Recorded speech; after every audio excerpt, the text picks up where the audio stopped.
Okay, welcome to part 2 of my near collab analysis. This one will be about to be, so let's get into it. Now we've spoken about 9S, let's talk about the Hatcher unit, the one that you actually have to pull for, and that is to be. Similarly to 9S, she is not a human, she has a move of 3-2, and in her case, she's going to be using Katana and then Hat and Clothes, so still no heavy armor. She's a wind unit, so she'll increase HP and wind attack for your wind characters, and she has some innate evasion. And 2B is a very evady unit. With her release, she will actually be the character with the highest base evasion in the game. She doesn't have as much HP as 9S does, but still 3000 is not terrible. She has a very high amount of attack and then very high amount of luck.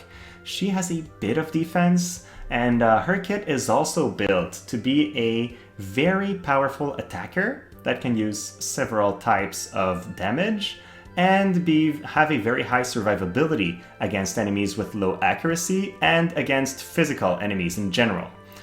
So we'll talk about that in a minute, but that's really what she's there to do, fight other physical attackers and fight people with low accuracy while dealing very heavy damage to the enemy team.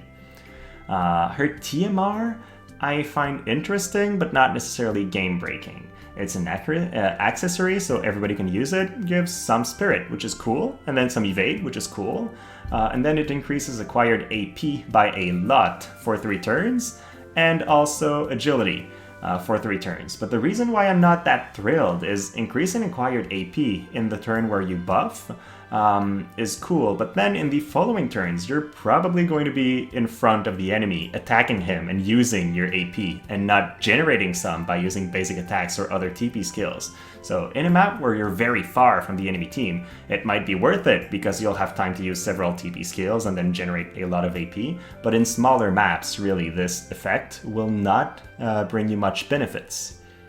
Now, passives. Her first passive, I'm not sure if I should be really excited about it or find it useless. So she gets the ability to absorb some of the damage back whenever she attacks. 5 turns in most arena or guild war battles is going to last you the whole battle. In PvE, with longer battles, I'm not sure I would bring this. I would probably pick something else, especially because you have 5 people, so it's not tough to fit a healer in your teams.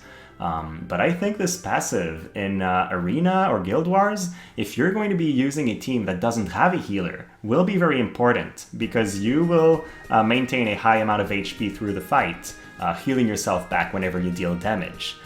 So in those scenarios, it's going to be very interesting. Then she has the Samurai's Blade Soul, which increases her attack and evasion, and if you're going for an evasion build, you probably want to keep that on. And the decreased defense is not that terrible because she has an innate 4, so she ends up having 1 innate defense and not a negative with that. And then I would probably always keep her next passive on if I'm going to fight characters with high defense, because it's her only means of gaining defense penetration and then fighting tanks with a very high amount of damage. So she can get defense penetration and attack, and then not a big fan of the Pugilist counter because it's a short range counter, and if you've listened to some of my videos, I think they don't proc very often. But it increases her accuracy, so why not? Overall, all her passives I think can be worth using, so it's really a matter of choosing the right one depending on which opponent you're fighting. Then, counter abilities. Well, she has physical reflex. I would probably keep that on her at all times unless I'm fighting a team that doesn't use physical attackers, in which case I would swap them out for the Pugilist counter, I think, just because it's cooler than increasing your evasion rate by a little bit. But yeah, physical reflex, very, very strong to increase her survivability even more. Now, let's talk about her main job. And what I find very interesting is it's one of those main jobs with 2 damage types. So as you can tell, she has slashing wind attacks, but also a piercing wind ability. So that's pretty cool, that's pretty unique. Her first ability deals damage and decreases healing power. That might be useful against Yuna's, but to be is not to be fighting Yuna because she is somewhat weak to magic, and Yuna will guarantee hit on 2B, so really not a good matchup for an evasion unit. Then she has a buff which moves to target panel and then increases slash and strike resistance in an AoE, and while also nullifying Immobilize, Disable, and Berserk for 3 turns. Disable is a pretty important stat to remove, but also Berserk, with the release of King Mont when he's released, he will have a massive AoE which causes Berserk with a super high chance of proccing. So having this ability from 2B will be very, very good when King Mont comes, in order to make sure that he doesn't just Berserk your entire team. So that's one of the reasons you might want to go for her. Then she has a AoE attack that has a chance of confusing, which is pretty good. We've all seen how damaging Agrias's Judgment Blade was, which was an AoE attack which could stop. Well, AoE Confusion is a little bit worse than an AoE stop, but still pretty good. Then she has a 3-turn physical barrier for 30%, so that's why I think she can have decent bulk against physical enemies, even if they manage to hit her. Because with this and her little bit of a defense and the fact that she's not a human, she's got a couple things going for her to keep her alive. Again, only against physical. Then her piercing move is pretty cool. It has a very high modifier with 205 and then decreases slash and strike attack. So against specific enemies that use those damage types, it's going to be very strong. But slash attack is still the most common type in the game, so it's still going to be used quite frequently. And then, if she's an EX, well, this ability gets upgraded to decrease slash and strike attack by 40, which becomes very, very high. You'll effectively be cutting your enemy's damage by quite a bit with this. If you do get her to 120, the extra ability she gets, I think, is interesting, but not game-changing. You get a slash attack that's in a line, and that's going to hit, I don't see piercing, so I think it only hits one target. I wasn't able to verify that. But I think it acts a little bit like Trinity Break, which you target somebody along that line. So for the target that you pick, you're going to deal some decent damage and then have a chance to slow. So while that's good, it's not better than everything else in her kit, so you don't need to take her all the way to 120 for this ability. I think, similar to 9S, you might be fine with stopping at 115. The other thing though is she's an attacker, so if you want to get the most amount of damage out of her, then you still get some stats by getting her all the way to 120, so that might influence your decision as well. Then finally, her Limit Burst is a single target attack, which deals heavy damage and increases her slash resistance penetration for 3 turns. That's pretty cool, but then again, she can deal damage with other types, so it's not necessary in her kit. So it will be cool if you're using a team that revolves around slashing, building chains possibly, but I don't think slash resistance penetration is a must, and I don't think she needs to use this ability to enable her damage afterwards. Now, let's take a look at her sub-jobs. Well, her near-exclusive sub-job, I think, is not that great. She can increase her own healing power, which will increase the healing she gets from her passive, but I mean, you probably won't need 20 more healing power, it's not great. Then she can move and attack, which is cool, but you already have a move, an ability which allows you to move and buff. So if you want mobility through abilities, you're already covered there. So I don't think you're going to want to run that. I think if you're going for an evasion build and you don't have another character in your team that can provide AoE evasion buff, you want to run 2B as a samurai. You will have a couple nice attacks, the ability to inflict blind and slow, but mainly you're running Samurai because of Illusion, which increases evasion in an AoE. And I recently made a video about evasion, and if you've watched that, you know how critical having an evasion buff in an evasion setup is to winning. So that's the way to go if you're building evasion.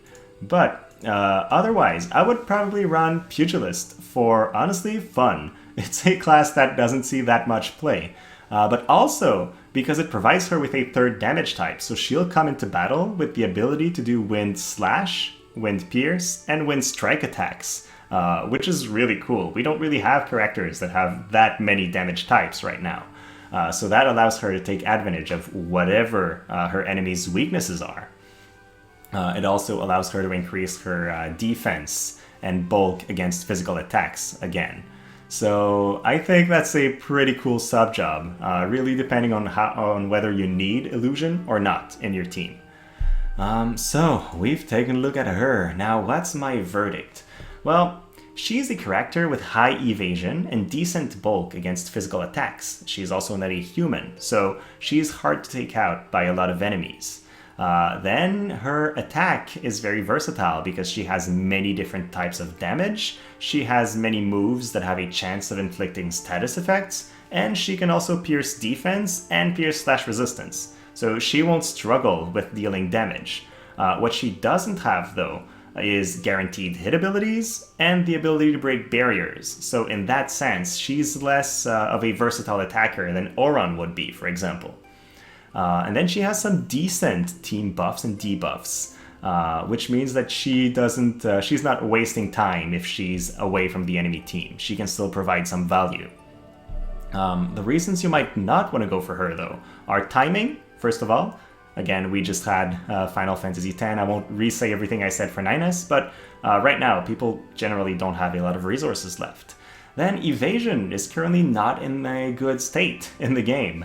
There are a ton of units with guaranteed hit abilities that were just released and that are still very dominant and just about everywhere. So using her will be difficult, especially since she's not strong against magic. She has abilities that help her stay alive versus physical attackers, but not versus Garval and Yuna and Sakura and whatnot. So that's not to her advantage. And then she will be released along with a limited time vision card, which will provide some luck for wind units and generally make her very strong. So you also need to build that vision card if you want to use to be to her highest potential. So that can be something that goes against her. And I didn't mention it, but with the event, we're going to have a lightning spear that is really good for 9S, because the fact that it provides his lightning attack up will increase his damage across all his damage types. While on the side of 2B, she'll be released with a katana that increases both slash and pierce attacks, so that's pretty cool for her, but it will also be very cool for Rob, so if you're a Rob player, definitely build a katana for him. So yeah, overall, should you build those units? Well, I think you should definitely build 9S. Slow build him, perhaps in the barracks, but he should be in your to-build list. 2B, I don't recommend her, because I think not all players have what it takes to make a full evasion setup run, and also you'll be building her for when eventually Yuna's less prevalent, because she won't be a good fit in those battles against her. So unless you're a big fan of her, or you already have a plan on how you want to use her, you're a big fan of evasion, or a big fan of wind teams, and you want to run her, I don't really recommend building her. Will I be going for her? Yes. I'm a big fan of Nier, I've been looking forward to using her, and I do play a lot of evasion teams, so she definitely fits what I like to do. Also, I have EX Oldoa, who's another wind evading unit, and I have Halloween Little Leela, who's a wind evading unit, so I'm seeing some team synergies there that I could leverage. But that's my plan. So yeah, that's it. This was rather long. Covering 2 units with EX jobs can take a while, so thanks for sticking with me till the end. If you learned a thing or two, please like and subscribe. It will make it more likely that you see my videos in the future. And then as always, thank you for your time. And if you do decide to go for them, or if you decide not to, let me know in the comments. I'm curious to know what your train of thought is for those units. So thank you so much for your time, and have a great rest of your day.